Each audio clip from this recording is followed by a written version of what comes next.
Everyone,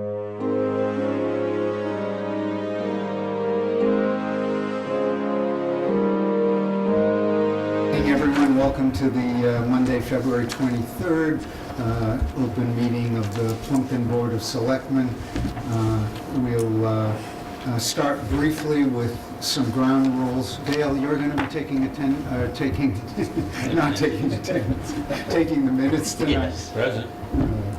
So, very briefly, ground rules we've been working under lately. We do try to practice patient urgency, that slightly paradoxical term of a way of getting things done, both with patience but also trying to move things along.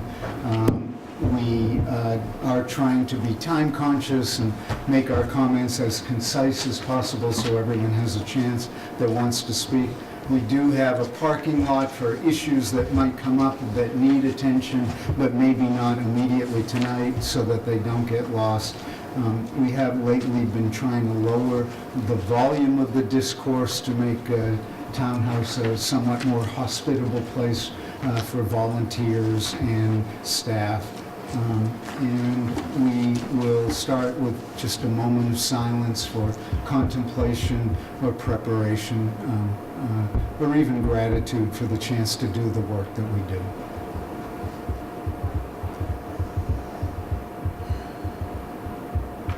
So again, welcome everyone.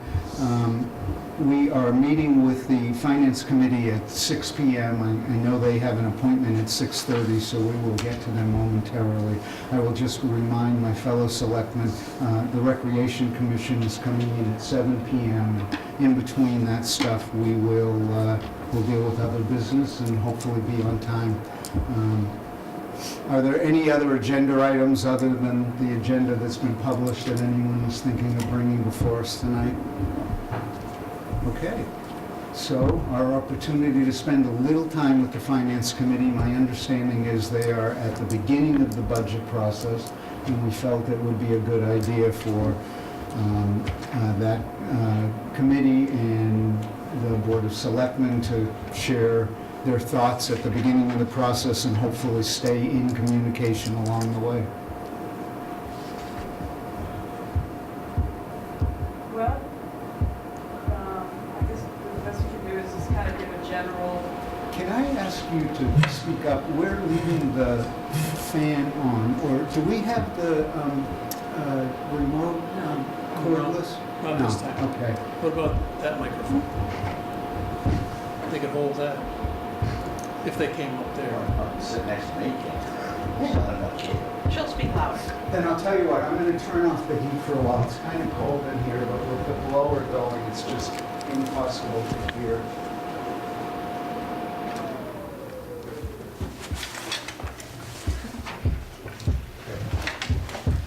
Okay, anyway, all we can do right now is kind of give a brief intro to where we're at, because we don't have all the numbers in at all. We did get our first revenue projections, and it's the, as we know, the state budgets aren't out, and so it's early. But right now, the projection is that we will have slightly less available revenue than we did last year, which of course is not particularly good news. You looking at the budgets we've gotten in so far, and it's a little hard because we did ask for level service budgets, and we asked for anything beyond level service to be put on a separate sheet of paper. And they didn't. Some budgets came in that way and some didn't, and until we hash that all out, we've got all kinds of numbers mixed together here. We're also still, after the deadline was beginning of February, and I've added 2 additional requests. We do not have any budget numbers from the fire department, and so that's problematic too for us working with this, but we'll keep trying. So as it stands right now, we have about, with using level funded numbers wherever we don't have a budget from somebody, about $500,000 more in budget requests than we did last year. And again, this isn't proofread. I want to emphasize, we're just at these estimates. And given the $500,000 for level funded? well, they're not all level funded, so we're gonna have to go back and ask people to shape them out. Right now, we Not have level some are funded. level funded if nobody's ever Level submitted service. anything. Level service. Some are level serviced and some have increases. So $500,000 more of level service plus add-ons. And level funding, for instance, for the fire department, which I suspect isn't gonna come in level funded, when it's funded here. So, you know, that's a difficult place to start from, I think, for us. And then just looking at what we have so far in terms of capital requests, we have requests from the selectmen, the police, and the fire for new stations. So there's an overlap there. The selectmen's request is for police and fire station. We do have capital requests from the fire department for SCBA packs. I'm not sure what that is, $108,000, it's the air packs, I think, for another command vehicle for $39,000. And we have requests from the library without any year or dollar figure for a replacement or a roof repair or replacement, I'm not clear, and a new parking lot and walkway around the building. We have some requests for fiscal 17 and 18 from highway and fire as well. So that's what we have so far. So that's kind of an overview of what we have. And I think level service is optimistic right now. Again, with the early numbers. As usual, I've been calculating. What's new? Well, because I mean, as I said the other night, I think it's going to be a really tough, as well as you do, right? You know, when you might as well have to see sharing the good news. What I did here is I took last year's budget and I left out insurance, pension, and whatever. We have no control over that. I left out sped because we have no control over that. And I beefed up Silver Lakes by I want to say 136,000 or whatever the settlement was in the middle of the year, and used that as my starting number.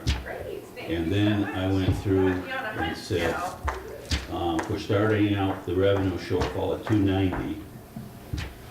We'll get 207,000 from Prop 2.5. And I did, these are approximately a 2% cut. You know, I rounded, so, but it's, you know, it's about 2%.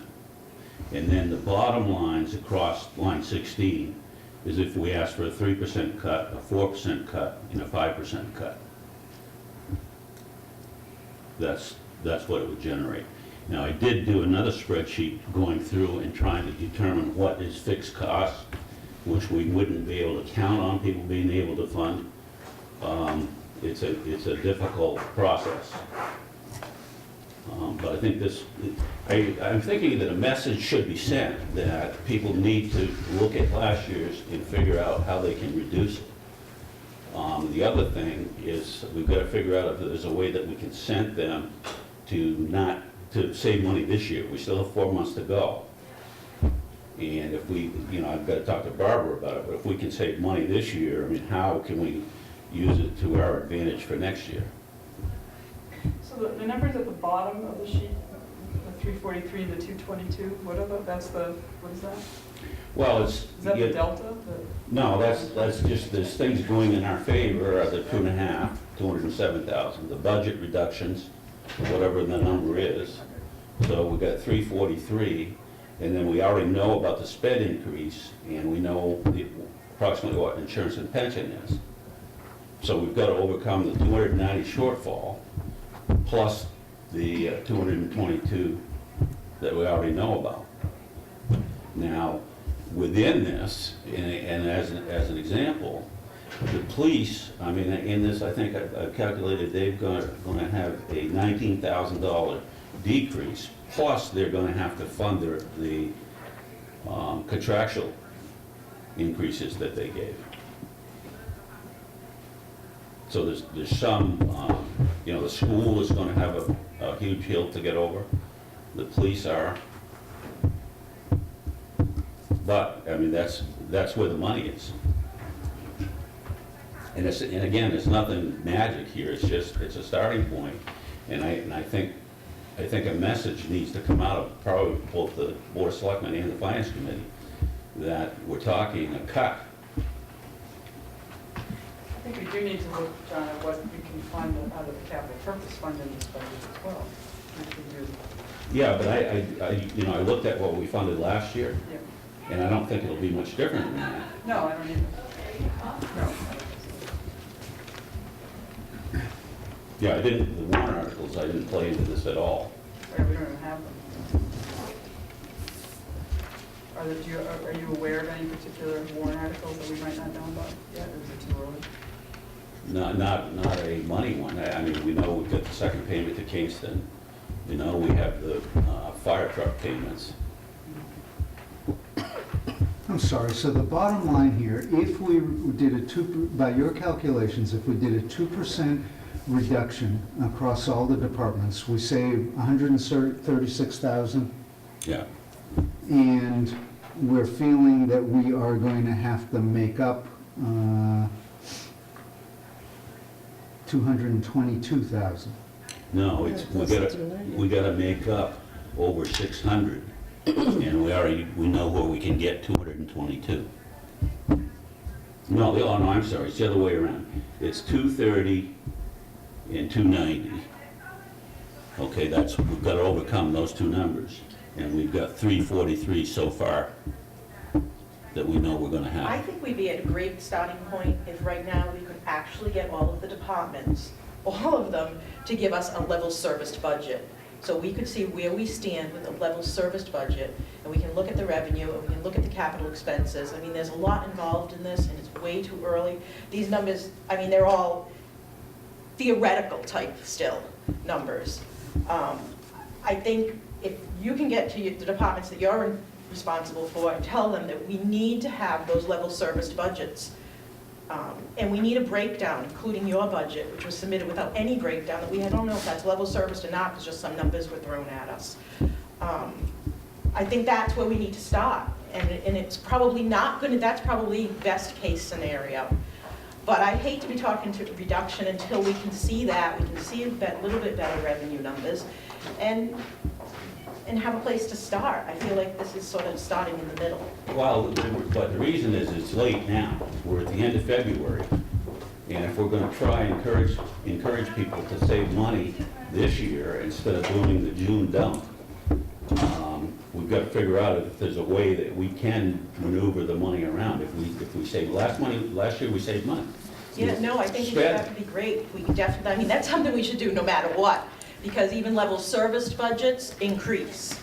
So, you know, because electricity increases and gas increases and contracts increase.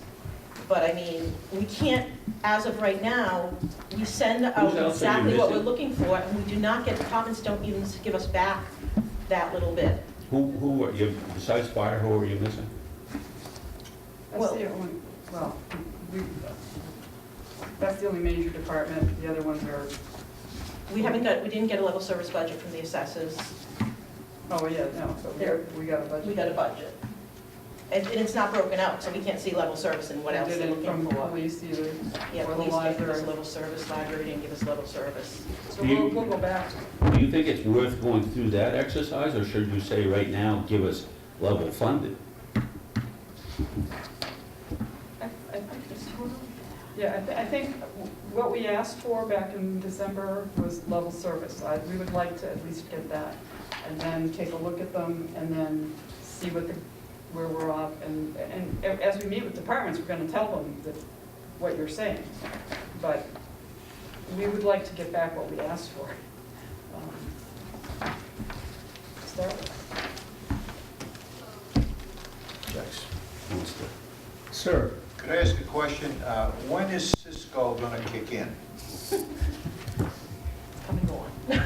So always a smart guy. No, I'm not trying to be a smart, but we're talking about this, we've gone through this with Cisco and all the screw-ups and the appraisers and the assessors and everything, and it's been now a couple of years, and we said, well, okay, we should be able to get by this, but when is the Cisco lottery gonna hit? It's already been spent. But, and don't, we do divert by law enough money into a Yeah, I capital know that, stabilization. I know about the capital stabilization fund, but the way we're talking here, it sounds like you're in a panic mode.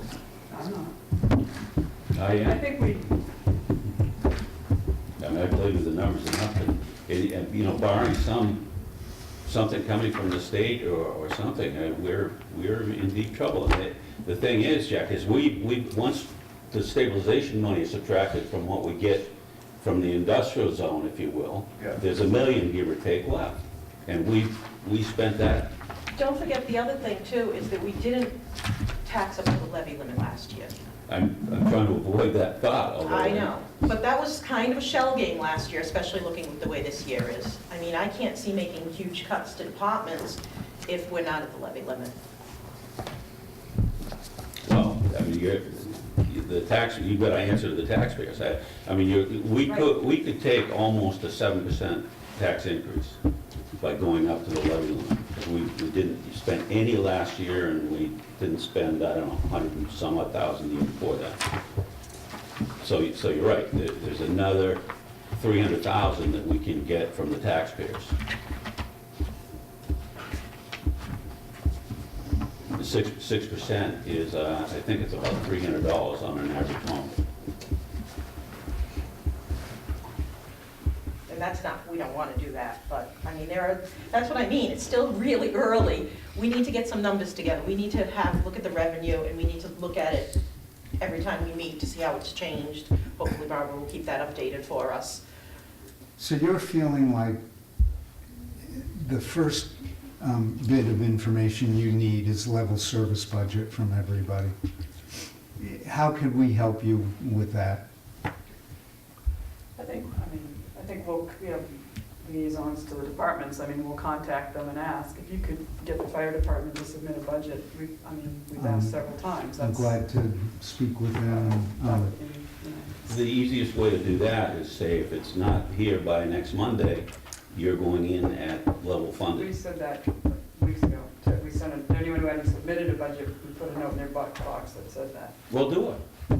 Well, And so you're feeling with that, level service to start with, see how good or bad it is, with the recognition that maybe having to go back to boards, committees, departments and say, we don't have enough money for even that, and then, and as we meet with them, we will tell them that. I mean, we meet with most of the major, we meet with all the major departments. We start tonight, and we will certainly relay that information.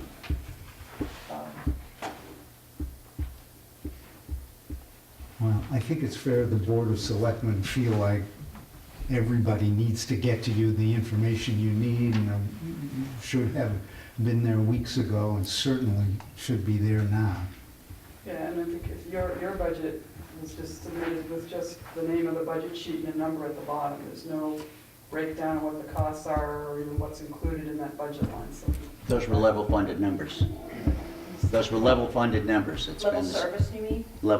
level service, right, level service numbers. But we still. And it's the same budget that I've submitted for the last 3 years. If you're looking for a breakdown on all of that, that's fine. But, you know, I gave you what you asked for. Don't allude, Lisa, that I threw numbers at you.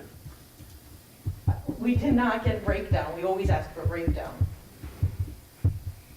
It's fine, we're asking one. I mean, I can Yeah, break and it. it's not just, It's not you in different particular, costs. we're asking for more complete information from a number of departments. I will give you the breakdown. Okay. So the timeline on this, you're starting to meet with boards, committees, departments, Tonight, and that happens through this month? no, it's March. I mean, through March? Maryland has a magic number, which is okay. So we meet with budgets through March 16th, the schools. March 16th, yeah. Yeah. And then we do some of the, after that, we will do budget development meetings. And we tentatively I don't bring my schedule, oh, I have it somewhere. Anyway, to meet with you guys again along the way, obviously. So I guess my question is, at what point do we think we'll have some sense on whether level service is gonna do it, or whether we're gonna have to drop back to level funded? I think we have a sense, a little bit of a sense right now, but we're still gonna approach it this way and ask people as they come in, start thinking about what you're presenting, because it may not be able to happen this way. And do you have on there when we selectmen and finance meet again? We had next penciled in March the 10th. April 6th. We meet with you as a board Oh, to as a discuss your board, yeah. budget on the Yeah. 10th, March 10th. March Tuesday 10th? morning. Dale. I mean, is that a time we can just touch base and see how, if you're feeling any different about anything? No, well, it's a Tuesday morning at 10 o'clock, so. Okay, March So it's 10th? Tuesday, March 10th at 10, that you guys, so we took one Tuesday, this long, a morning, to try to meet with departments here. Now, I think John is gone. Are Tuesday's your work day? I can change. Okay. Just a 30-minute slot. But that would be time to at least touch base and see how you're feeling and how we're feeling. If we're both going to be there, do we need to post The it? next one we scheduled was April 6th to meet with you, I think. Is, But we is, need to probably check. is there a chance we could find another slot in between then, so we're at least touching base every couple of weeks? Well, we're meeting every Monday night. Well, We have March 16th at 6 open. no, oh yeah, March 16th, we just want to meet like this. We could do that. 3:16 at 6? Again, John will be away, but Come back to the 19th or something? 20.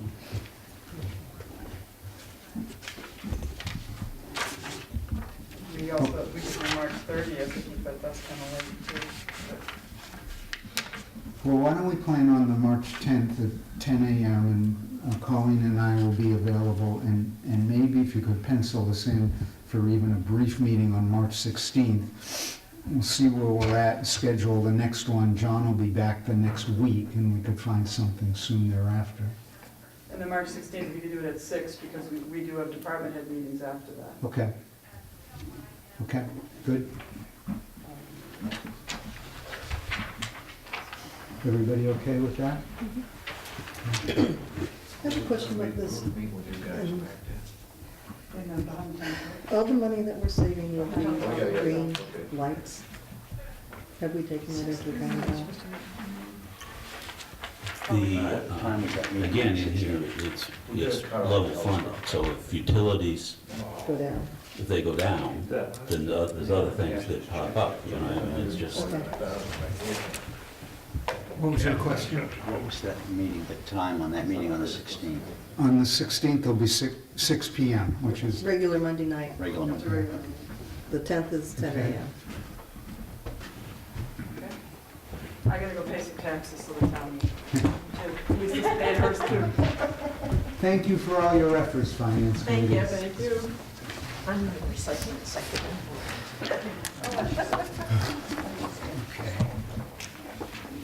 I'm thinking that the selectmen should deliver some sort of a message, you know, I've done this a number of years, and I have never seen it this bad. And it's, I guess if we can just say to our departments, save money this year if you can. The issue is, it's not always transferable. If they save money this year, it might end up in free cash and won't be available till the following, unless we had a special town meeting, but, And maybe we need to look at our budget again and see, you know, if you put a 2% cut down for everybody, and yeah. that means we have to do it too. Your budget's pretty relatively fixed, I mean, as far as, you know, its operational costs, utilities.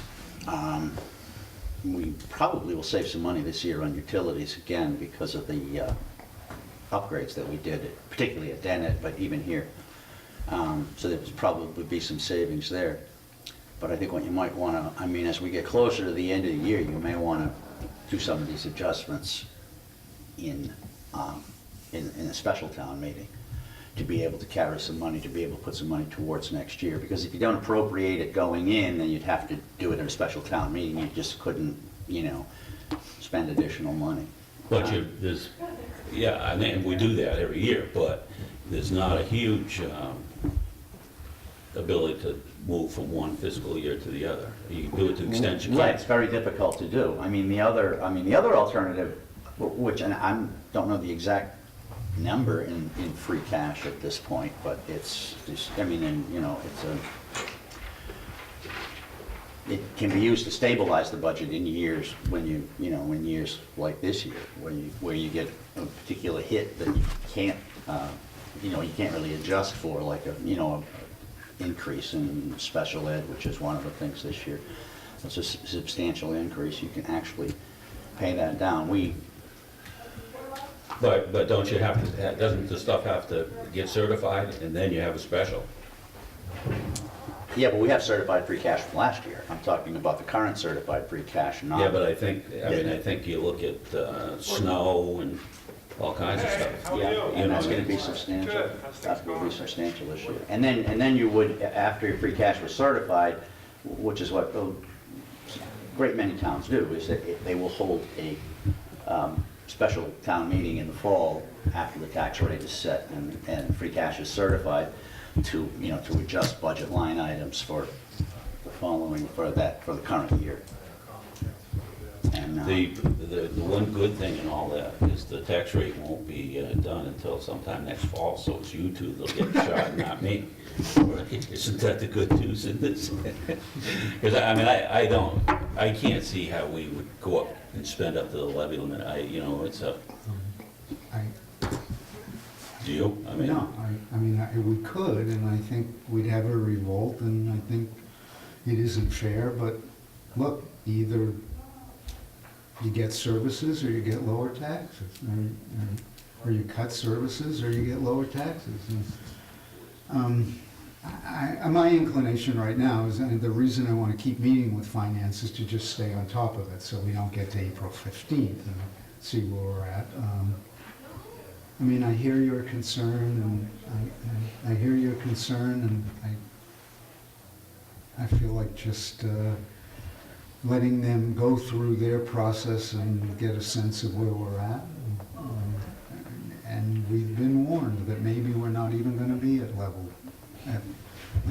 funding. And just keep it out there that this may be coming, so that no one's gonna be surprised that their taxes go up. You heard it here. Hey, how's Bob? yeah, It's just, and potential over 6%. $300 to the average house, which is only $300 and some odd thousand. So, I mean, you can judge what yours is valued at and see what the hit will be, so. And I guess that'll be the decision. If we have a deficit, we'll have to decide between higher taxes or less service. Simple as that, as always. Okay. Okay. So, why don't we try a couple of easier things and knock off a couple of items on the agenda. Class 2 license application, which I think, did we vote on this and merely have to sign? I think so. yes, Okay, so that's right. let's get that out of the way.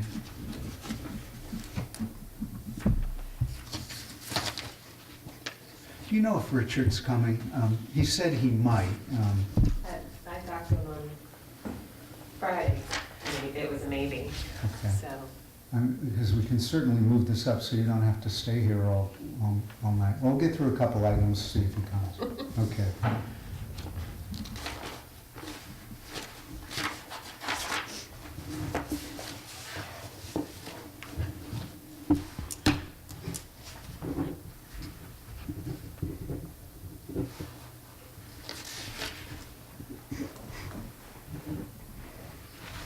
Shall I move on? I got that look. Move on. All right, next item is the townhouse weather emergency closure policy. And we drafted that policy maybe 3 weeks ago and immediately had to put it in effect as we sat here with about 18 inches coming down. And tonight was the night we were going to look at that and see if we were prepared to finalize that and make it policy. Are we supposed to sign that? I don't think so, but. Papers, I don't know. Well, let's sign it. And then-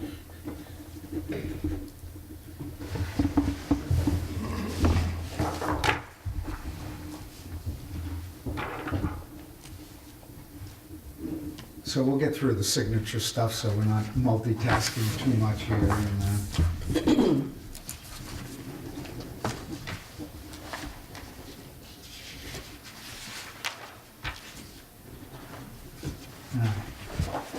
So did you all have a chance to further review the snow policy?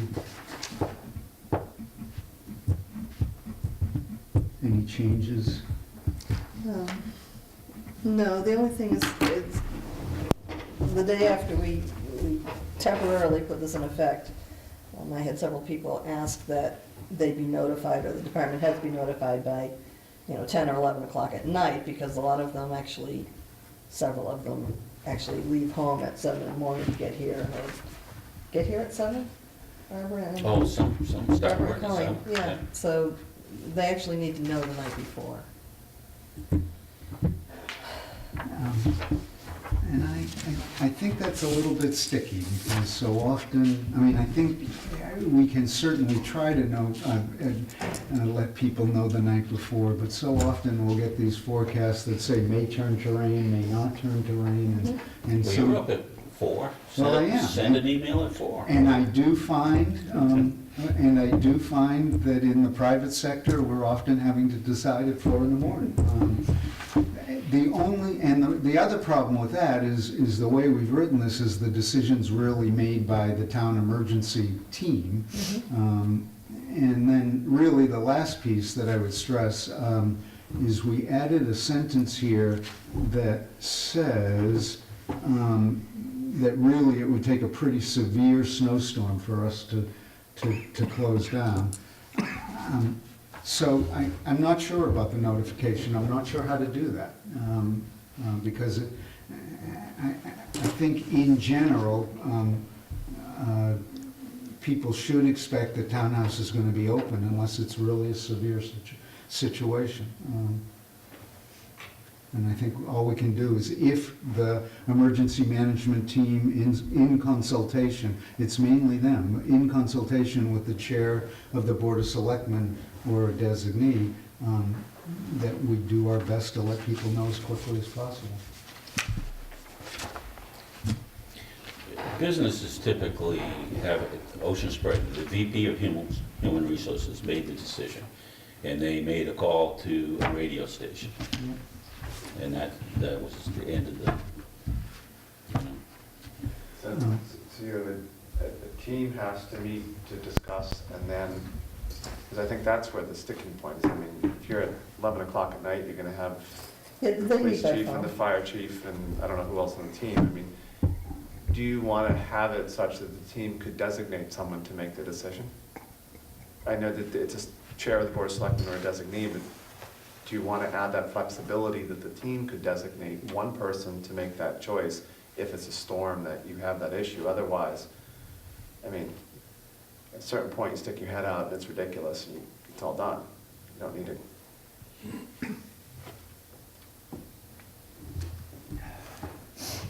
In many situations, like with a hurricane or something like that, there may be better to have a team discussion, but if they can at least have that flexibility, you know what I'm saying? Oh, it's a sticky one. If it helps at all, after we talked about this, and I was asked the questions by staff here, I did go in and talk to the police chief, and he really didn't seem to think that was a problem. They get on the telephone with each other and talk about things, and then they could let somebody know by 11 o'clock at night, they felt. Okay. But if we want to make it, as you said, 4 o'clock in the morning, it goes on the radio or something, so that these people can get up and know whether or not they need 2 hours to get into work, or, So here's my suggestion, that maybe we accept this policy as written.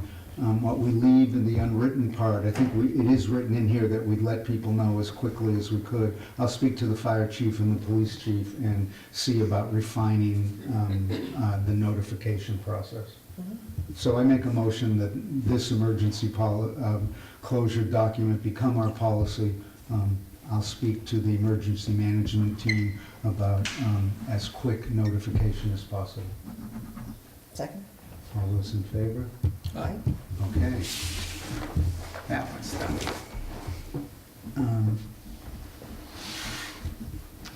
All right.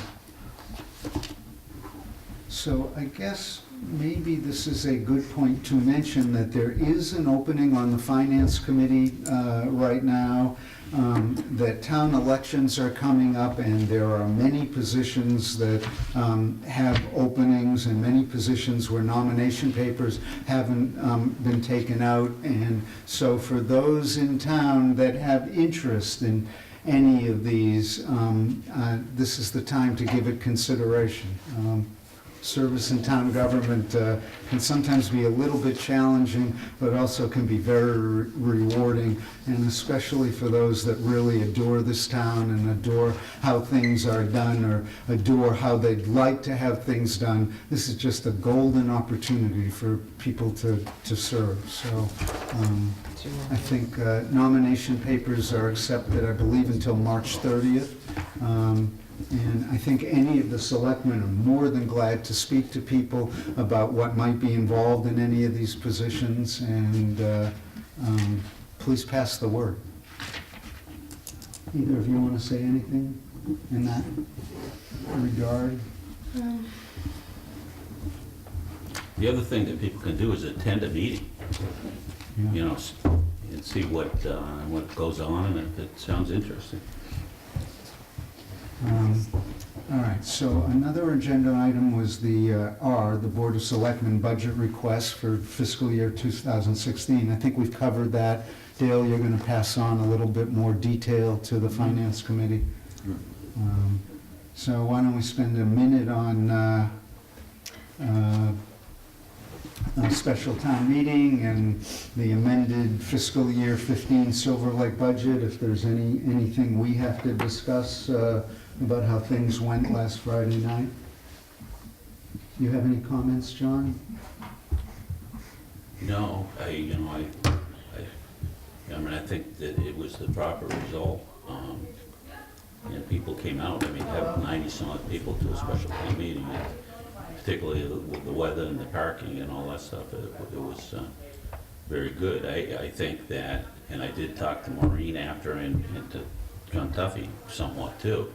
I mean, and there's been a committee set up that, I mean, we do have to, there are some items on there, my opinion in looking at this, it's about $300,000 worth that are, it's stretching the point saying emergency, but critical.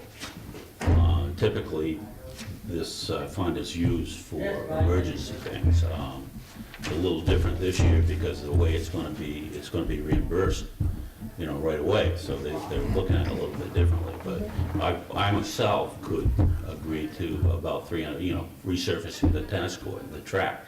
You don't do that, particularly after this winter, then it is going to cost us a lot of money. But at town meeting, the taxpayers will get the opportunity to weigh that list along with everybody else's list and prioritize.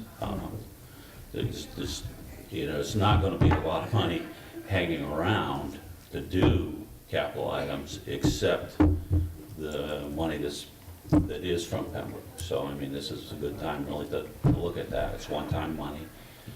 There's a committee being set up, I guess, that I think Mark is on it and Dale is on it. What, I'm sorry, I didn't.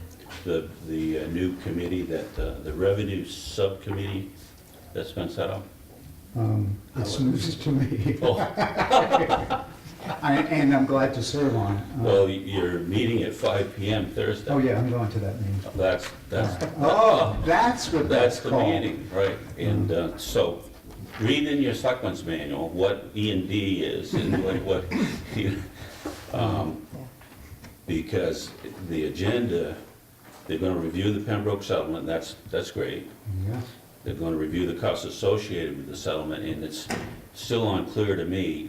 John Tuffy made a comment at some meeting that it cost us $115,000 or something in legal costs, and I don't know if that is still payable or if it's been paid as we went along. That has come up previously. I'm not sure anyone knows, and someone needs to look into that. Well, I think they're gonna clarify, hopefully. Yep. You're gonna read and review Mass General Law. And so I think that's gonna be the laws that you've seen, and the ones that I've had that, about E and D and all Yep. that stuff. Review capital improvement plan. We're now gonna do, what we were hoping to do all along. The finance committee, what's interesting is nobody on the finance committee on that committee, on this committee, which is wrong. The best thing to come out of this, for all the time and words and all that, is, I think the best thing to come out of it is the understanding that selectmen, finance, and school committee and school administration need to be talking in a committee like this, if not monthly, every other monthly. And if that's what comes out of all of this hubbub, I think that's great. I think that's why we got into trouble in the first place, is nobody knew what everyone was doing. And so I'm excited about that committee, and just excited that we can ask the questions and stay on top of it. You may want to, as our representative for this thing, is suggest that, a member of everybody's FinCom. I'm shocked that they are not, and I think some of them are going to attend, and I will strongly Well, encourage. it's public, it's been Yeah. publicly Yeah, yeah. announced, so anybody can attend, but, I'm surprised. Is there a chair listed there? no, I mean, that's the organization is the first agenda. You haven't seen the agenda? No. You can have the agenda.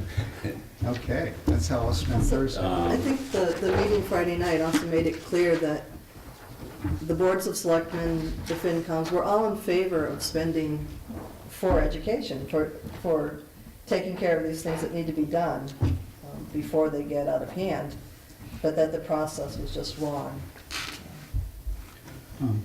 Yep, and I totally agree. Delayed maintenance is the absolute sure way to run any organization, governmental organization, private, public organization, into the ground. And there's stuff on that list that would be delayed maintenance, and so I totally agree. There's some stuff that should get done. I would just say, I know there was a problem here with parking. We, the Board of Selectmen, had no idea when we decided to have the meeting here rather than Dennett that we're gonna have another 4 feet of snow. Just goes to show how we're not that as smart as people think we are, wink, wink. And we know there was a problem with parking. We chose to have it here because we didn't think that many people would come. And really, we're trying to save money.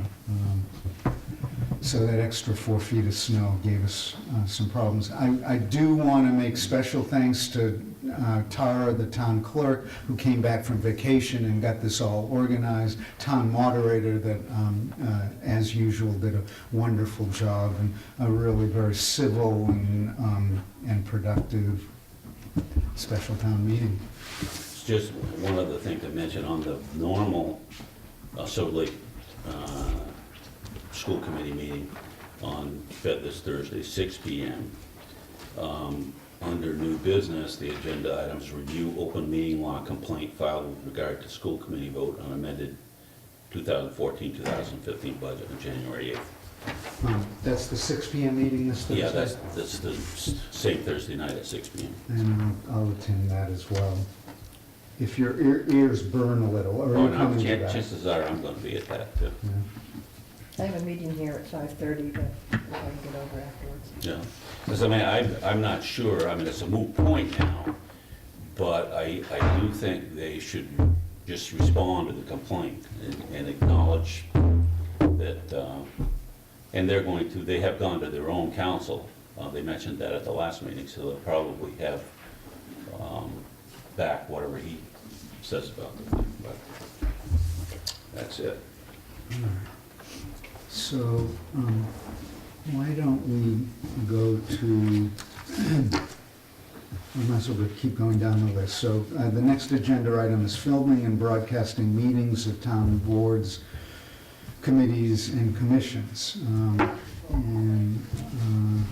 That's me, and Dale has rightfully so told me that we may be, if we try to put in a policy, we might run afoul of freedom of speech.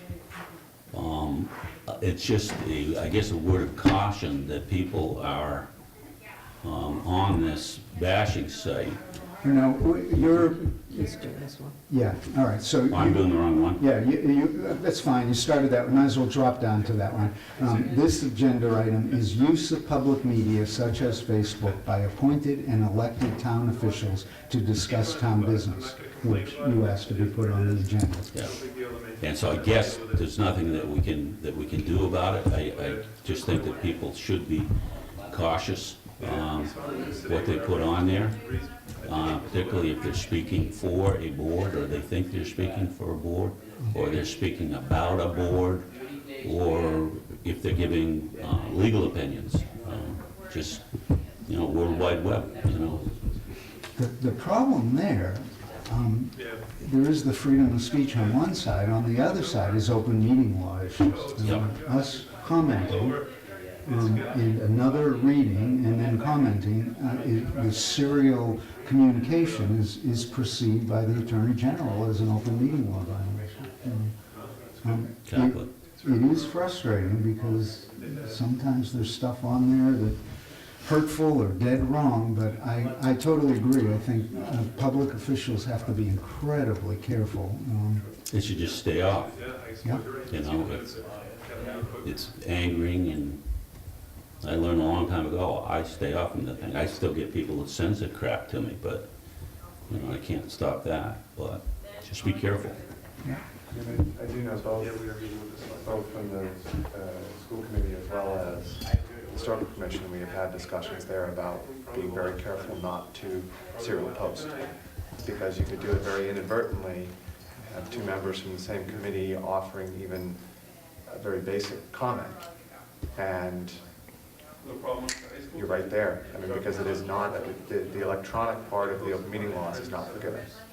It's more stringent than it is for personal conversation. So, because you have just two people, it's an issue, even on a 5 or 7 person board. So it's something that I've spoken out about in both places.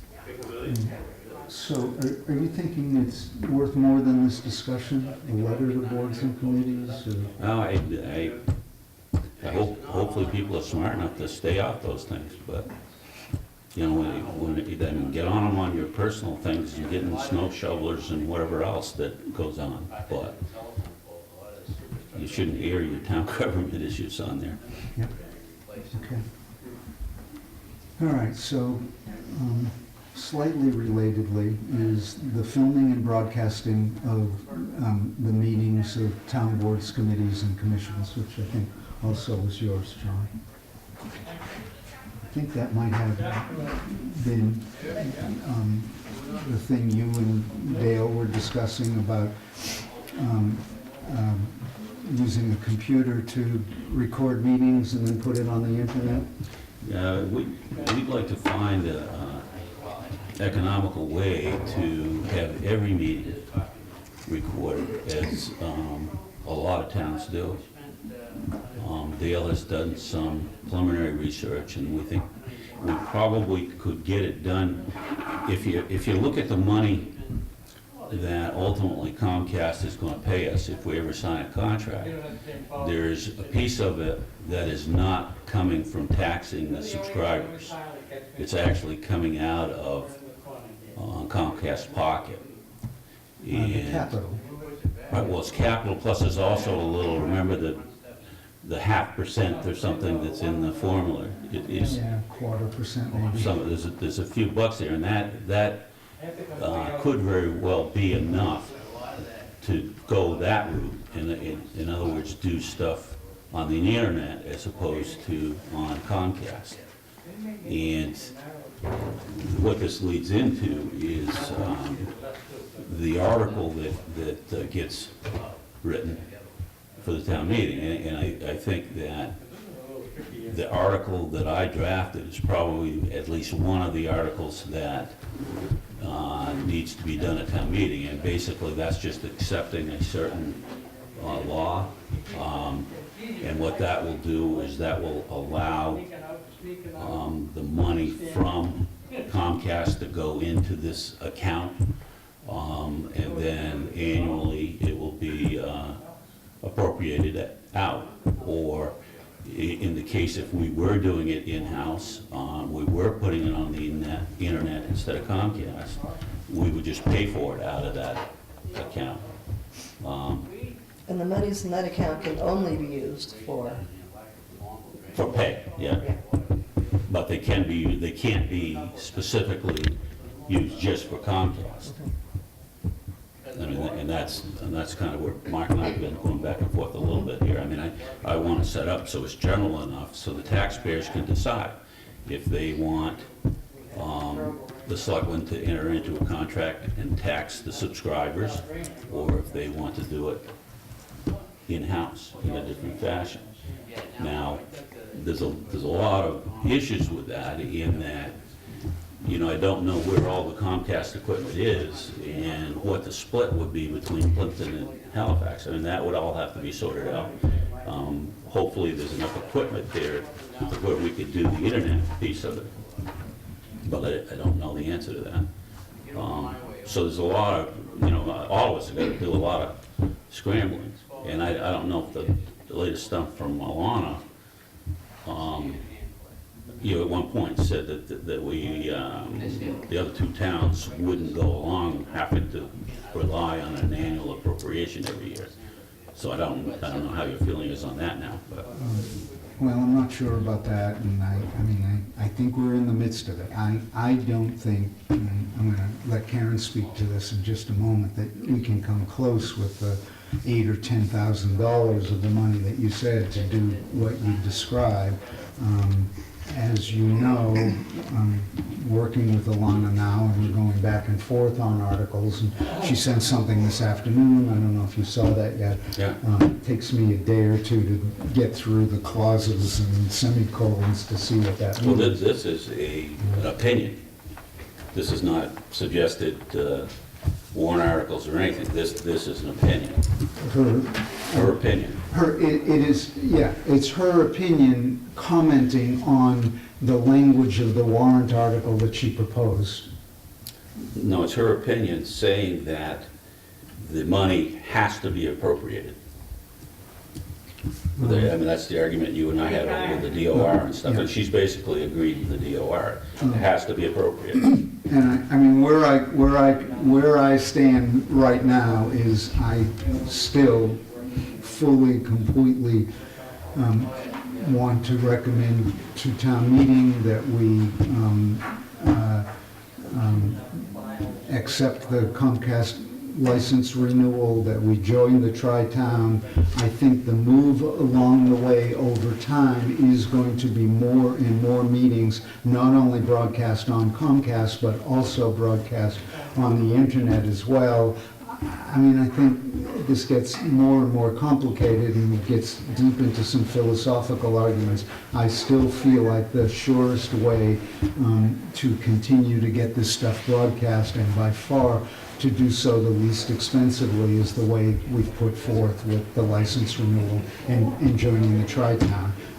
My biggest concern, and again, I want Karen to have the chance to speak in a minute, is that what we really get by joining the Tri-Town cable studio is all that expertise. We're a little tiny town. We don't even have a cable committee at this point. We have Karen, who's very talented and knows this right and left. Otherwise, we can't get enough volunteers for most anything we're doing, and I don't know how we can do it in town. I don't think we have the talent to do it in town. I don't think we have the time to do it in town. And there's the Tri-Town studio, or the two-town studio, to become a Tri-Town studio that answers all of these questions. So, I mean, and you know, we can go back and forth forever, arm wrestle wrestling, and ultimately, I think it's a judgment call. But my other concern is, I don't think nearly $10,000 a year is enough to do this through a laptop and internet. But let me shut up on that. I have another concern, is that we have a large elderly population that just don't use computers. So this may be something that we need to do in the future, but I'm not sure the future is here yet. That maybe we have to wait until the computer literate population. Where it's at really now is, based on this opinion, is we're gonna have to live with the fact that the money has to be appropriated. But beyond that, it's the taxpayer decision.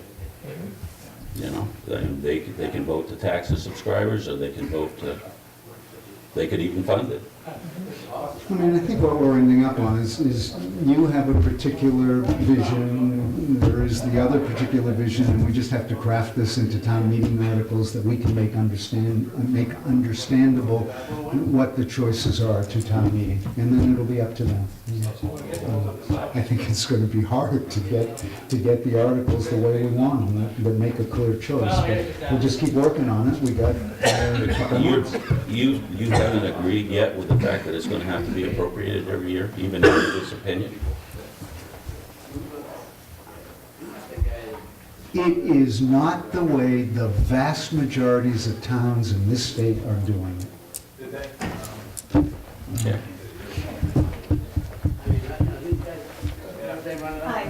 Hi. Hi. First of all, about the equipment in Halifax, all of that equipment went to Halifax. Plympton didn't get any of it. I don't know, it was just something that they, negotiated with Comcast, and it disappeared, so they have it all. That was the contract from 10 years ago. The way it was written is all the equipment was listed, we weren't mentioned, it was listed as Halifax equipment. So all that equipment is in the new studio. Yeah, but Most of it's very old. I think our contract says that we get our share, no? Or I was told that. I was also curious about, you said you wanted to be internet only, and you brought up the shut-ins and the people who, I agree with you, I don't think they would have the access to the internet as well as they, cable, watching it on TV. But just so you know, there's a group called Mass Access out there that are in the process of creating litigation to have the fee from internet go to PEG as well. So similar to the way the cable fee goes to PEG, because a lot of cable companies are losing subscribers because people are getting things from Netflix or any other resource besides cable, Hulu, all different sources. So they're in the process of creating similar legislation for internet service to get a piece of the pie for that. And I really don't know how the Warren article, or how, I don't know who the woman is you've been talking to, about how it's written. But I spoke to a representative from Comcast, and the monies that they get from subscribers, or the money you get from a license to use for PEG, is for cable. It's not for internet. So if you don't have the origination points, which you don't, and you don't have PEG channels, because if you go internet, then you're not going to be with Halifax and Carver. You won't have cable channels anymore, right? You'll just have the internet. Is that what you're proposing? So I don't know if you can use that money for internet. It's just something I had asked. I did talk to the people from Mass Access, and I have a letter that they wrote to you. I'm going to give you each a copy of it, but I'd like to read it, if you don't mind. Thank you.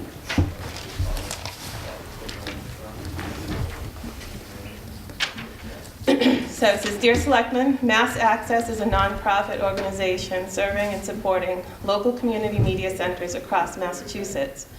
One of our core missions is to provide assistance to municipalities seeking to establish their own media center.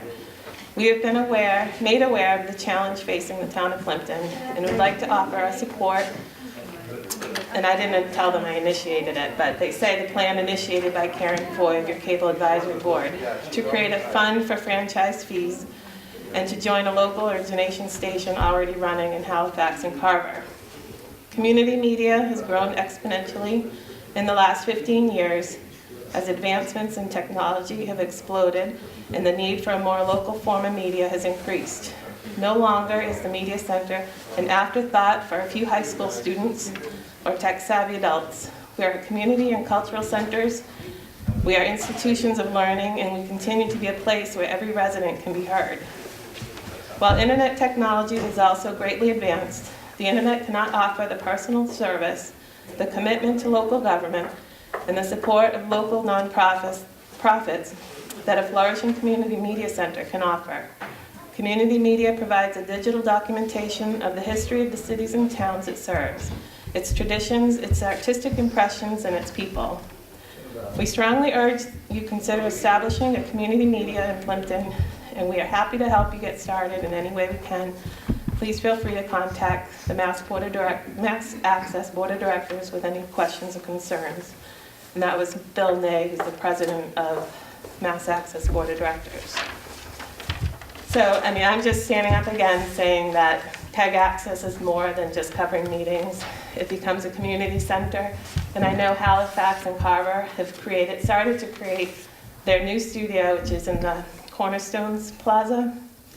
And they're going to have like edit suites and workshops and training, and it's a place for kids to go, it's a place for seniors to go and learn about new technologies and TV and edit it. So that's, I guess, what I have to say. As far as creating a special fund, I don't believe you have to appropriate money every year. If you put it in a special fund, grant fund, it becomes the issuing authority. You can designate a certain group to be in charge of that money, and they can take the funds out as needed to be allocated for that specific reason. We have an opinion from town council Okay, issued today right. that that's not correct. I know other towns that, me, and as personally, we do it a different way. We get our funds in, and that they're deposited into a special fund, and we spend our money out of that fund. So it's not allocated at town meeting. Her opinion is it has to be appropriated, and it can't be appropriated until it's actually there. Right, I agree, it can't be spent until you have it. I create a budget for my media center, and we know how much money's in our account and how much we're expected to get in, but we don't spend over Yeah, what. but you're talking cash flow as opposed to the town meeting in May being able to say whatever comes in can be appropriated. And that's. Yeah, we don't do that. Well, you can't. That's why it's a difficult situation to do what. I think it depends on the type of fund you have. As of January, I think it was 28th this year, they created a new type of fund for Yeah. PEG access. Haven't seen how that was set up, but I've actually written a warrant article that what the town has to do is accept that at town meeting. And but it's, I think there's a different type of fund, that you don't have to do it that way. I had sent it to Mark, it's chapter 44C in the Mass General Laws.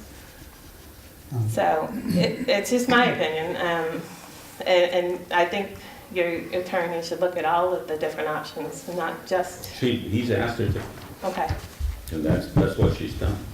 And we'll continue to do that. And I mean, I have more questions. I need to digest more what she wrote today. I do want to share with her the type of fund that Karen suggested. I think we just have to keep working on it. And I'm dedicated to ending up with one or two articles that give the town the choice, kind of between the vision that I put forth and the one that you've put forth. Either way, whatever, ultimately what the legal people say we have to do, we'll get But done. you may be running out of money in your little kitty too, so. Well, and it may be, and we may have to go, I think, that kiddie money was mainly aimed at the legal fees for the Comcast contract renewal.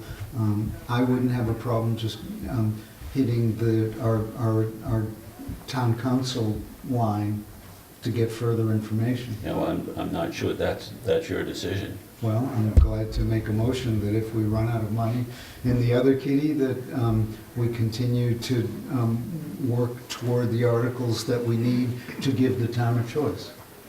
I would limit that to $2,000, like we limit everybody else's requests. I'm glad to do that. I don't want to get into it, but I would make note that most of this has come out of, we were all set to go on this and all done. And ready to break the law. Until you started in. Oh, ready to break the law, Mark. No, Okay.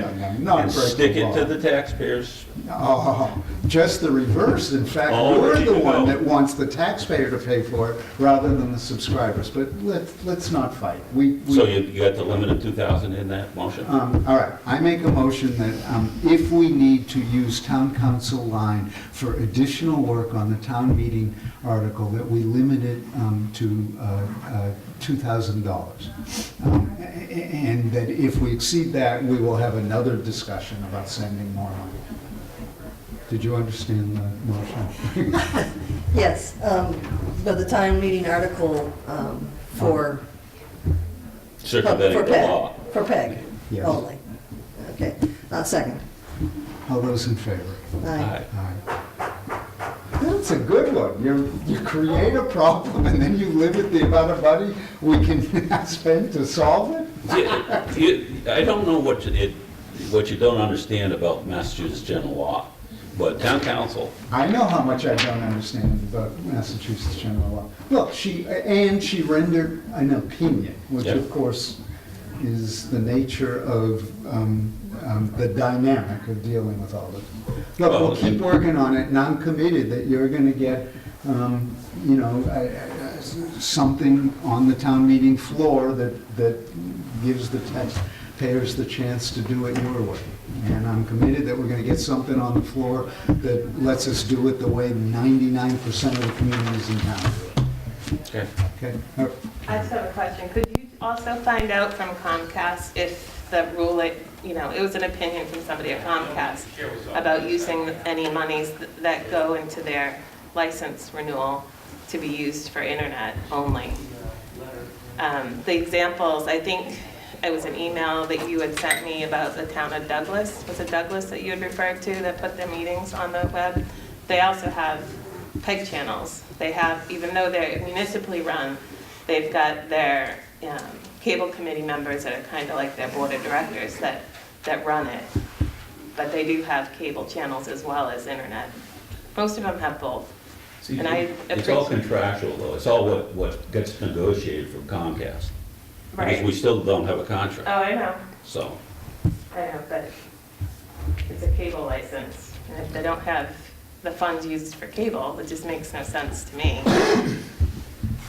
We'll keep at it, and boy, will we look forward to this being done. Okay? Okay, so we have, thank you, Karen. So the rec commission wanted to come in and talk about Dennett Field sprinklers. You just want to go up front?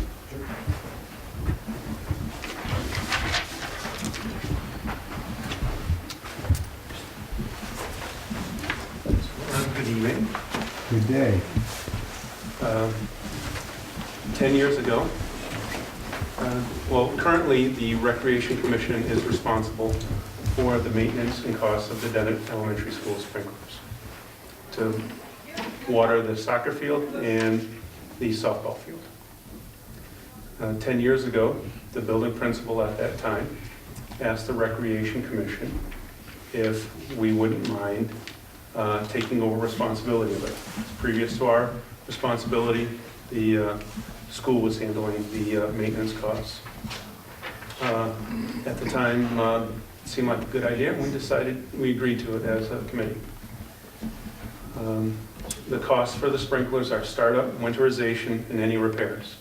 I have a breakdown of each of the last 10 years if you're interested. It's been less than $1,000 each year. The Recreation Commission's budget at that time was $1,500. It's grown to $3,500. The Recreation Commission feels that it's an excessive burden on our budget, and we would like to relinquish responsibility of the sprinklers. I'm just gonna sit down and listen to people bitch. We met with the school committee in December, and John, I'm not sure if you would like to take over from this point, or do you have any questions to this part of the discussion? Well, why don't I fill in? So the school committee discussed it at our last meeting, which would have been the meeting in January. I was unfortunately not able to be there for the presentation in December. I came late to the meeting, but we discussed it as a committee. The Dennett doesn't have anyone who serves to do any groundskeeping. We don't do that. We have a couple of janitors, most of whom are part-time, and the fields today are mowed by the highway department. If the school were to take this back, I did not know that the school had it 10 years ago, then that's probably something that would end up falling to Mr. Benito to deal with as the school principal, because we also don't have a head custodian at the Dennett as well. So the committee certainly understood the rec committee's concern with this and issue. Part of why I'm here tonight is that we said, we'd be happy to come and speak to that and support them with this issue. But the committee did not feel that this was something that should be taken back into the school and added to the school budget. The school does not, on a regular basis, use those fields. They utilize the playgrounds and things like that, and certainly on field day, every June they utilize those fields, but it's not something that's part of the regular program at the school to do that. Certainly we need to maintain the fields. If we don't water them, we very likely can lose the fields as far as being functioning fields, so it's something that needs to be dealt with, but we were hoping to be able to have the discussion here tonight about trying to find the best place for that to go, and the best folks perhaps to manage that. Sir? I have a question. Why is the budget so high for the irrigation system? Is there any maintenance? And the reason I ask, I have a 60-head irrigation system. It cost me $95 to get it blown out in October. I turn the water on myself in the spring and run the system. It cost me $95 a year. And it's a big rig that comes on a trailer with a compressor, and they blow out 3,000, 3,500 feet of line in my yard. Why are the expenses so high? I do have the breakdown. The area that we're irrigating is, I would assume, much larger than your yard. And from what I've been told, the piping is larger than your residential piping. So therefore the costs are a little bit higher for startup and winterization. Each spring, after they do the startup, turn the system on, there are a couple of sprinkler heads that need to be replaced. And we've had to replace those each year. I can give the committee, the selectmen, a copy of it. I'm not being critical. No, sure. I'm just being a Yankee. Oh, yeah? Being a little frugal, because, you can replace those heads, you can buy them in Pembroke at my particular Hunter heads, and they're about $20 or a little bit more. Mm-hmm. They're very easy to put in, and if you don't do the startup, if you have a part-time custodian throw the lever and charge the system, that's startup. That's the whole issue, that we don't have anybody to do that. So, Well, you know what? if we For a small amount of money, I'll come over and do it. Well, if you want to get them to give it to you, go for it. I guess the point is, I mean, there's probably any number of things that could be done with this if you have it reside in the correct place where someone can take on some of that initiative to do that. I mean, Is this the soccer field you're talking about? the soccer field, the softball field. Oh, I can't tell you anything about the softball field, but I can tell you something about the soccer field, because I coach girls' college soccer in the summertime. Now, I rented a field up in Randolph for the last 10 years, and I can't this summer because it's all beat up. And the reason for it is because they don't know how to take care of it, okay? If they knew how to take care of it properly, like a landscaper, okay, that field would not be in the shape it was. Because I know a gal that's father donated the field a long time ago knew, but the people that have taken it over since then, okay, don't know what they're doing, okay? Right. So that goes a long way to saying what he's talking about, these people are talking about. If you have somebody that knows what they're doing, these fields can be taken care of, and, you know what I mean, they can be reassured so they don't have to spend all that kind of money all the time. But you gotta have somebody that has knowledge of that, like a landscaper, you know? Whether it's, you know, the sprinkler system, the reseeding, the whole 9 yards, because those fields get beat up. I can't tell you about softball, but I can certainly tell you about soccer. You got 2 goalies and 20 players running out there, okay? And that takes a big beating, you know, so, amen. So a question for the Rec Commission. You prefer to have some other entity take over this because of the time involved, or are you offering to have this amount taken out of your budget, or? Well, that thought never crossed our mind, to be honest with you, removing it from our budget. We'd like to use our small budget of $3,500 currently to do other things in town. At this $1,000 a year is a big chunk of our budget. And we would like put a bench somewhere, add to the playgrounds, instead of taking care of the sprinklers. I hear my concern in part is part of the discussion we had earlier this evening, that we're almost surely confronting very substantial budgetary constraints this year. To add even $750 to the budget somewhere else is going to be really hard this year, I think. Who organizes the teams? Is it pays? The soccer teams and softball team that use the fields, those are 2 different organizations. To use the fields currently, each of those 2 organizations needs to fill out a building request through the principal and through Silver Lake Schools to use those 2 fields. So it's not a pays, No. No. and some of their coaches or something aren't willing to take this on? The Recreation Commission hasn't asked either of those 2 organizations to pay for the town funding of that. You're right. Because this pays, and I don't know the answer, but this pay for the maintenance and stuff of the Little League fields? Having been a former chairperson of PACE, no, they do not. The town just mows. Mows it, and that's As far as anything done at the field, the volunteers will get together and have a work party at the start of each season for maintenance of the fields. These don't have sprinklers on them. No.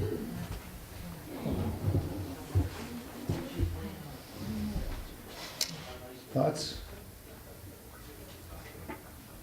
Well, in a way, it seems like it should fall under highway if they do the mowing, because then they can see, you know, that this grass isn't growing or it's turning yellow or whatever, because the sprinkler isn't working there.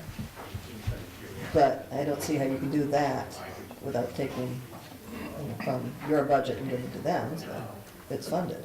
Currently, Mr. Mulcahy mows the fields keeps an eye on the fields, and his crew goes up and mows them. As far as startup and winterization, the company that we currently use would just email me, and then I send the email to Mr. Veneto, and say that they're coming to work on the fields, and we're just kind of trying to remove a step in this organization of the maintenance.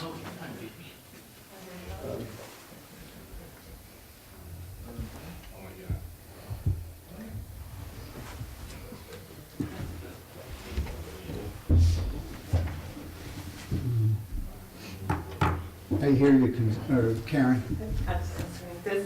Does the groups that use the field pay a fee to use the field? No. Because my kids play soccer, and we pay to play. Mhm. To use, as with basketball, the current setup is that you just fill out a building request through the school, and they okay, at no fee. Do any outside towns use the field, or colleges, or any, like he said, use the field? I'm just trying to think of a resource you could tap into if you rented the field certain days a week to. That's a possibility to this point, it hasn't been rented out. That's certainly a revenue source that people could look at. And I'm not sure who would organize and manage that, whether currently, like I said, all building requests go through the school at this point, so. They, on these, the organizations, are these all Plympton children that are on these teams? And there's just some group similar to PACE that organizes and gets fees and. Sure.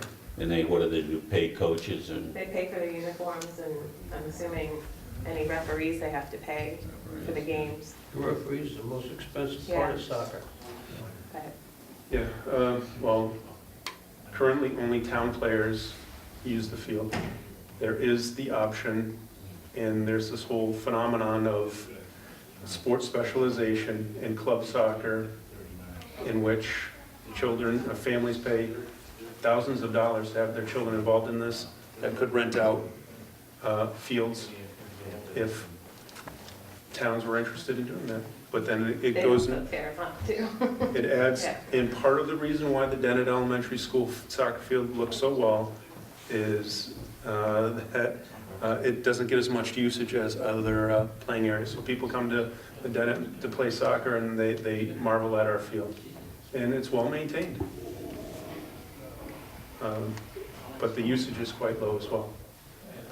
And there's that balance. If you want a revenue source of renting a field out, then you have to spend more time in managing that field as well.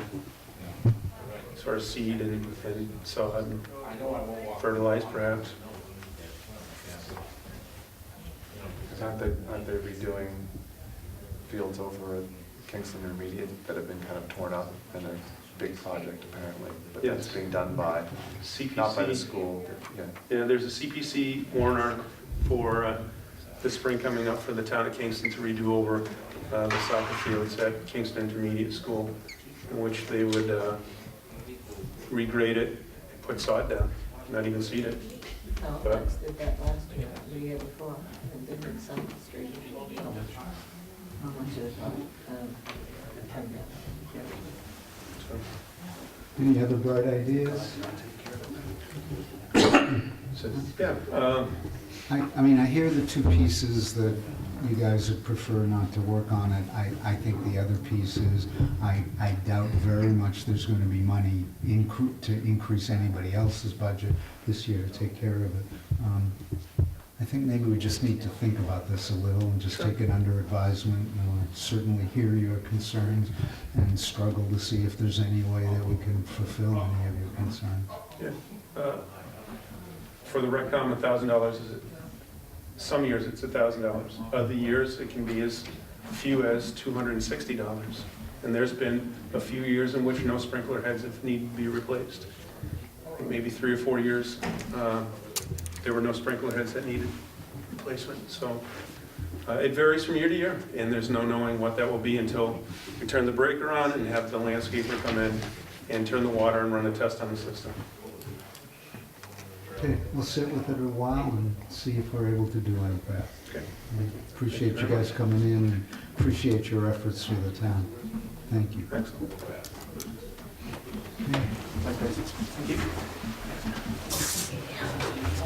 Okay. So briefly, the Board of Selectmen part of the annual town report. I sent Dale today some suggestions. Have you guys had a chance to offer him suggestions? I've had a chance, I've had no suggestions. I have suggestions on writing, but not Okay. on the content. And you feel like you've given input that you'd like Well, to? I'm still worried about how much to, and I don't think you listed it, I saw your comments, I don't think you listed that as a problem that you have, but I'm talking about that lawsuit. Yeah, I think, Take it out. yeah, I mean, what I mainly was Drop it. suggesting is additional items, and I would like to edit out most of that along the way. We'll drop, just try to take it out. You've got plenty of, Yep. you've got plenty of other suggestions to fill in that, So can we, at this point, ask Dale to work on another draft and get it to us, and we'll decide next Monday? Okay. So we are coming toward the end of our list. Public safety buildings, I think we put that on the agenda to just discuss the meeting that we're going to have, or using a portion of next Monday night's meeting to discuss that further. And I'm going to step down. My main question as a concerned citizen rather than a selectman is how to get the word out. That we were planning at 7 p.m. to have a meeting, to use that part of the meeting to let people know the progress so far on planning it and get some input. And so I think my question is, what do we want, what can we do to Well, get the you're word out? announcing it, and maybe Dale, you can call Mike and have him put it in Friday's paper that's going to be discussed. yeah, we could do that. I mean, at this point, I think you probably just want to run a preliminary discussion of what, where we stand, and he's usually here for the meetings. I'm surprised he's not, but I'll make a point of letting him know that. Yeah, because we would like this to be the beginning of kind of the public introduction to it. Yeah, okay. Maybe the committee that put together the preliminary report, letting those people know. Yeah, maybe, when is Kristen back? Thursday, or she's not until the following Monday? She should be back, well, she'll be back in the office, I believe, next week. I mean, on Monday. I don't think she's back before then. So I don't, if you've got it available, maybe drop an email to the people that were on that study committee. Barry. Barry. Yeah. Barry, Brad, Barry Susan. Yeah. And I'll have to look it up and see. I mean, see who was on the committee. I know Barry was there, Brad was there. Susan. Brad. Susan Ossoff was on it, right? Yeah. Yeah, okay. Brad.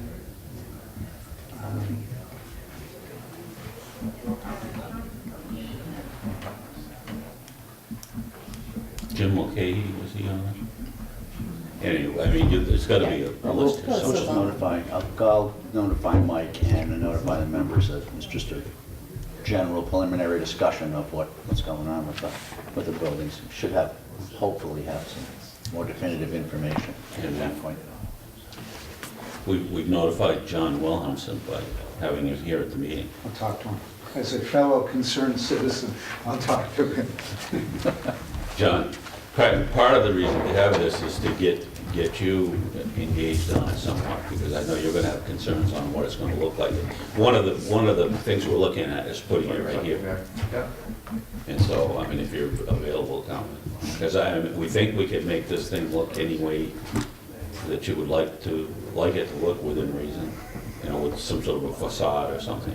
But Okay, so that'll be 7 p.m. next Monday night. Anyone that wants to spread the word, anyone that's interested in what the Board of Selectmen have been talking about and are considering, next Monday night at 7 p.m. Great time to give input, better to give input now, not on the town meeting floor when everything's in the finalized stage. I think the last agenda item, or next to last, annual town meeting preparations.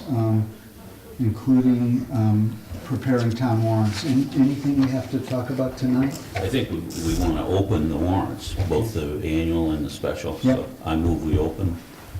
Both? Both. I'll second that. All right, all those in favor? Aye. Now, in addition, typically, Dale and/or Kristen would go through last year's warrants and kind of get the ones, set up that we do every year. And then we've got to start, like we know we're gonna have the Comcast one. So we just gotta start the process of working the warrant articles. Yeah, hit the basic, the basic the articles that appear every year, and then there's some questions, that whether the selectmen want to add,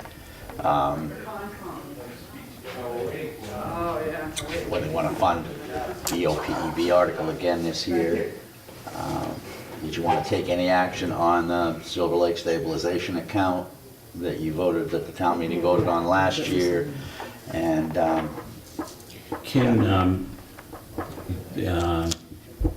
Can Dale call town council and ask if that can be rescinded? Let's, I think we can vote on it and have them do it. So make a motion. You Make a motion that Dale seek advice from town council on rescinding the stabilization Second. for Silver Lake. All those in favor? Aye. who made the Okay. motion? I'm writing notes, minutes. Who made the motion and who John seconded? made the motion, Colleen seconded. And you get to talk to town council.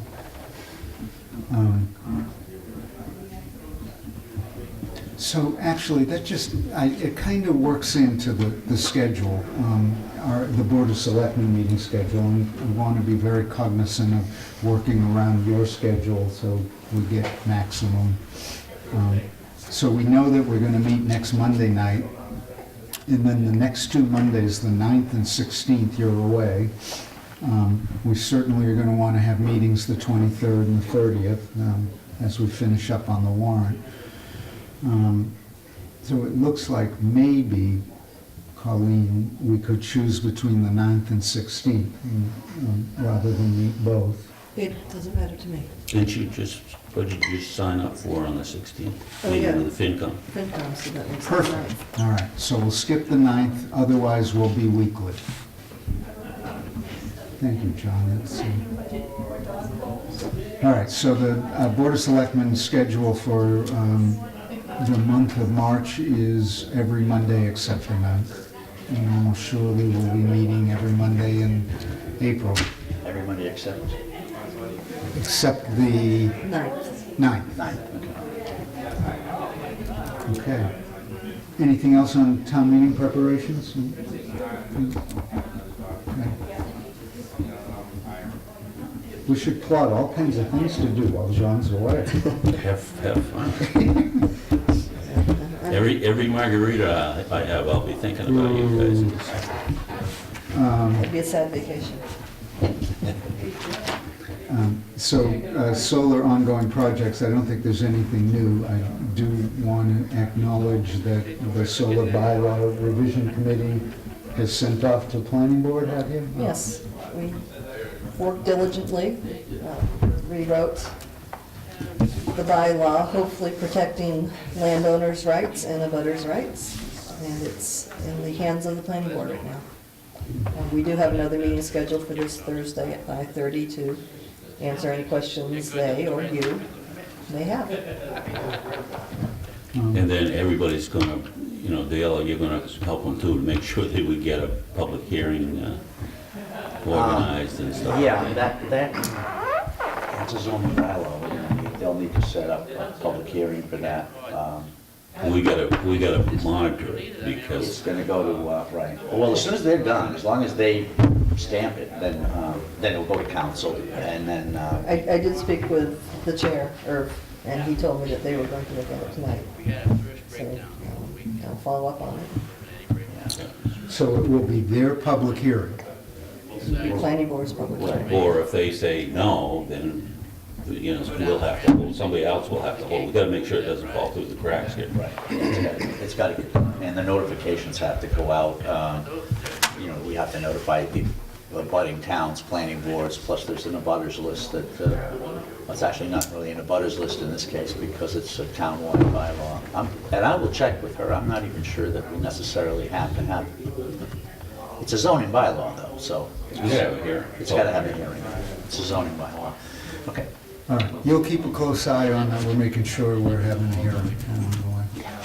Yeah, I will, Colin can pull it out of the planning board committee, we can get moving. And just to be clear, that was a very challenging task that the committee took on, and we are appreciative of them taking on that kind of challenge and finding a balance of citizens' rights and the good of the town and the good of everyone. We had a very good committee, and the secretary was used to working with legal documents and set it up perfectly and had it to us like within hours after the meeting. It was very good. All right, future meeting schedule we've done. Town coordinator report. Well, in addition to fighting snowstorms, one more thing, I just got this today, the state came in with a second payment on the grant. And so we signed this warrant tonight, that money goes to TNT, and we still have a balance with them, which I'm working on, but they don't want to pay it until we've used up all the final $2,000 of the grant, so unfortunately, it's like a battle. But that money will pay them down considerably, that's TNT. Energy. So we've gotten all the money from the state except 2,000? No, we've gotten all the money from the state except for 29,000, which is the final payment, which we have to spend it before they'll give it to us, or, you know, or We have to pay for it. But I've got, to finish the grant, I have to spend that additional money that they gave us before they'll pay it, and so that, I'm trying to get it so it doesn't hold up the entire 29,000, you know, because we only need about, you know, to finish paying our bills to TNT Energy for that, we need 25,000 and, or 27,000, and then the rest is like, there's about 3,000 we haven't spent yet. And so I gotta get TNT. So we're waiting until the special town meeting in order to do that? Is that what we have to do? No, it's already appropriated to spend when we got the grant money. It's already appropriated. We can spend it. I mean, we can pay the bill as soon as it's done. I just have to pay the bill completely. I guess I'm confused. Yeah, I thought that we had to actually pay the bill before the state would reimburse us. Correct. And gotten it so I can show them an invoice and they'll pay it based on the invoice. But at this point, I'm going to have them re-invoice me for the rest, which they have. That way there I'll have an invoice for the balance of the amount, and hopefully I can get the balance of the, you know, the amount. So you think the state will now pay us without us actually sending the cash out the door, just by looking at the invoice? They did here as well. I mean, they actually sent it by showing them the invoices, which is not the fine print, but they did it, which they do sometimes. Because I know that was the concern that we had before, so we had to go to town meeting. Well, that would have been, yeah, had we had to pay it up front, yeah. But they did relent on that a little bit, so I'm hoping I can do that with the rest of it. And you know, I just want to get TNT paid, that the work's completed. And as also, as part of the report, they had asked, we ran a preliminary on electric bills. As you know, the work got done in September, was done actually mostly in August. The lion's share of the grant went to Dennett because they used the lion's share of electricity in the town. And as of December 31st, I don't have the January numbers yet. As of December 31st, we were running about $1,000 a month better in less electricity usage townwide, but most of it is Dennett. Now, is that close to what they assumed we would? Yeah. That was the ROI. Yeah, that was the ROI on it, and it's pretty close. Actually, it was I think Dennett's was $8,000 a year, and then the other buildings. But if you add it up, they'll all come in together, which is a pretty good savings. And so, do we have enough data so that we can reduce our respective budgets. Dennett can reduce their budget 8,000, in utilities, we can reduce ours.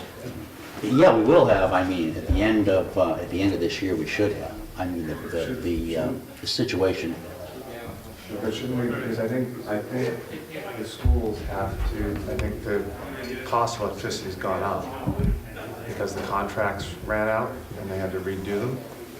So I think we probably need to be looking at, you know, what the usage percentage is down, not just the dollar value, because we may lose some of, you know, all in all, we're going to be better off because you're using less electricity, but I think electricity is a little more expensive.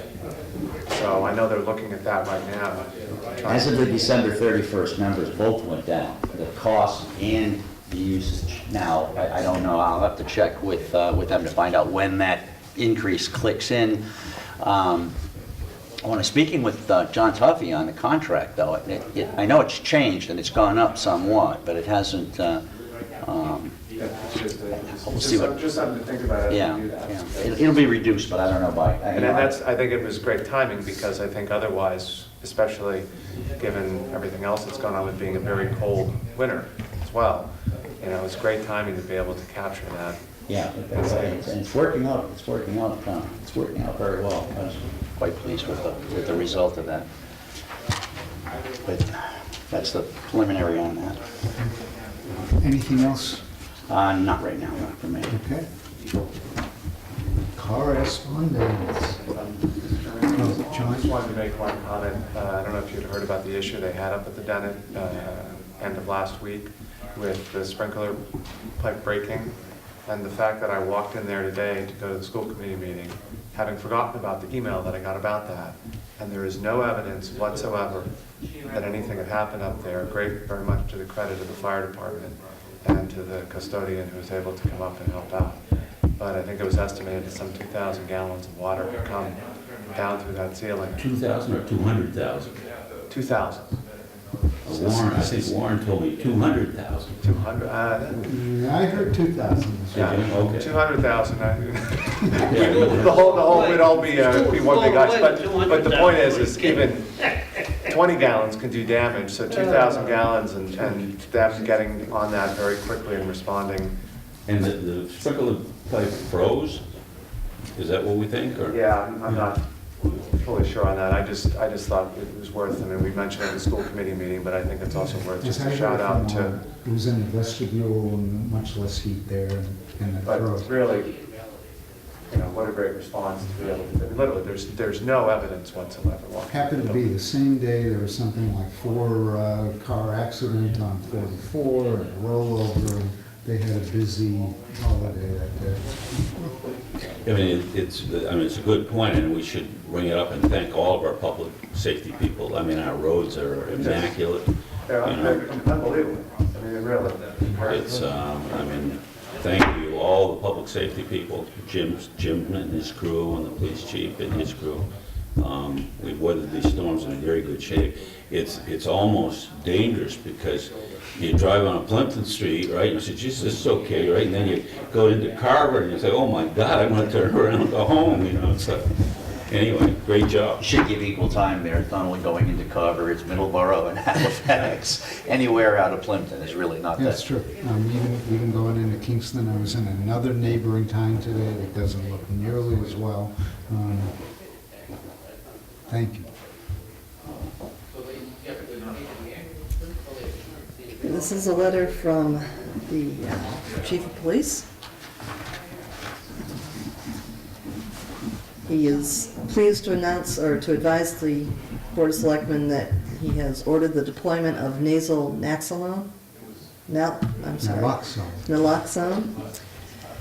in all marked Plympton Police Department cruisers. It's commonly known as Narcan and is an opioid antagonist, which means it displaces opioids from the receptors in the brain. It can therefore reverse an opiate overdose. On February 22nd, every sworn member of the police department received house training, and they're ready to use it. And the EMTs already are using it? Yes, the EMTs already have it. This is from Copeland and Page about one of the ongoing Saker Litigations.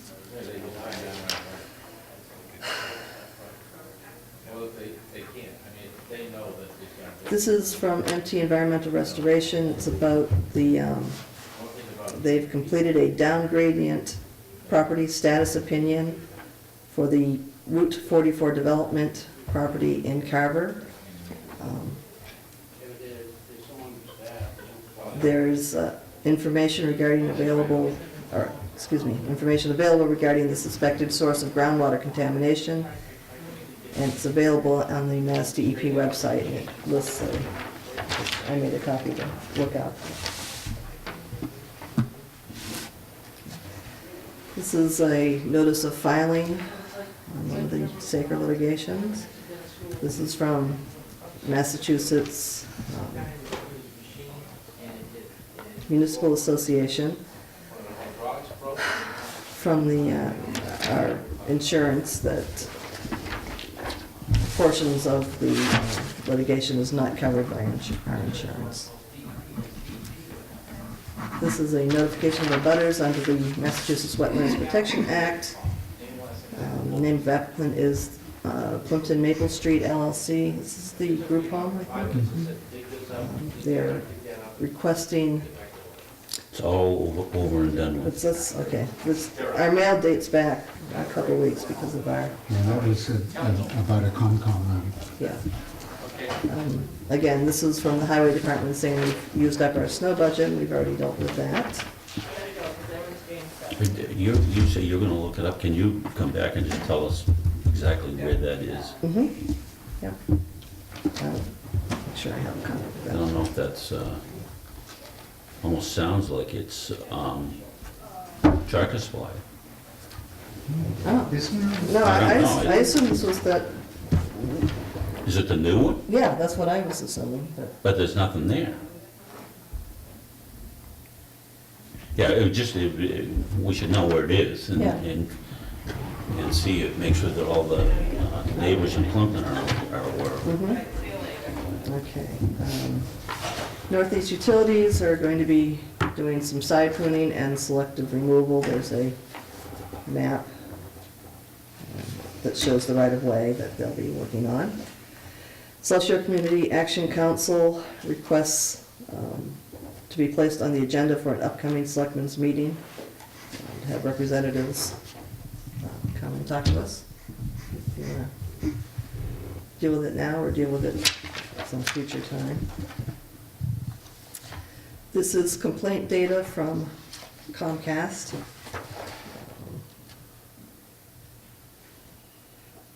Basically, there's been 6 billing complaints, 1 equipment complaint, and 1 service interruption complaint. Old Colony agenda. And this is some stuff for you. Mark and I already received ours. And these are the Plympton Halifax Express. That's it. Okay. We have minutes from the last 3 meetings that we weren't able to do because of snow, more snow, and more snow. So, we have the minutes from the February 2nd meeting. These were written by Kristen. I did not have any corrections. You? Feb 2nd? So I'll make a motion to accept the February 2nd minutes as presented. Second. All those in favor? Aye. Next are the meeting minutes of February 9th, and these were written by you? Okay, and I had no corrections? So we know those are perfect. Yeah. I move we accept as written. Second, all those in favor? Aye. Third one was from our working meeting, February 19th, and these were written by Kristen. My only addition is when it mentions me during the public safety building portion, as I would like it to read, that I was speaking as a citizen rather than a selectman. That's all right. You gotta change the pitch of your voice or something when you do this so that we recognize people, right? No?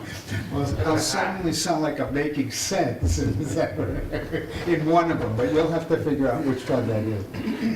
So with that correction, I make a motion to accept the minutes. Second. All those in favor? Aye. Aye. We did it. We're appreciative that Halifax Carver Cable Studio is here, and we thank you for your efforts. We thank you, all of you in the audience who are still awake, most of you. And even Dale's awake. I'm waiting for the adjournment. All right, I make a motion that he's anxiously awaiting. I make a motion that we adjourn. All those in favor? Aye. Thanks, everybody. Good evening.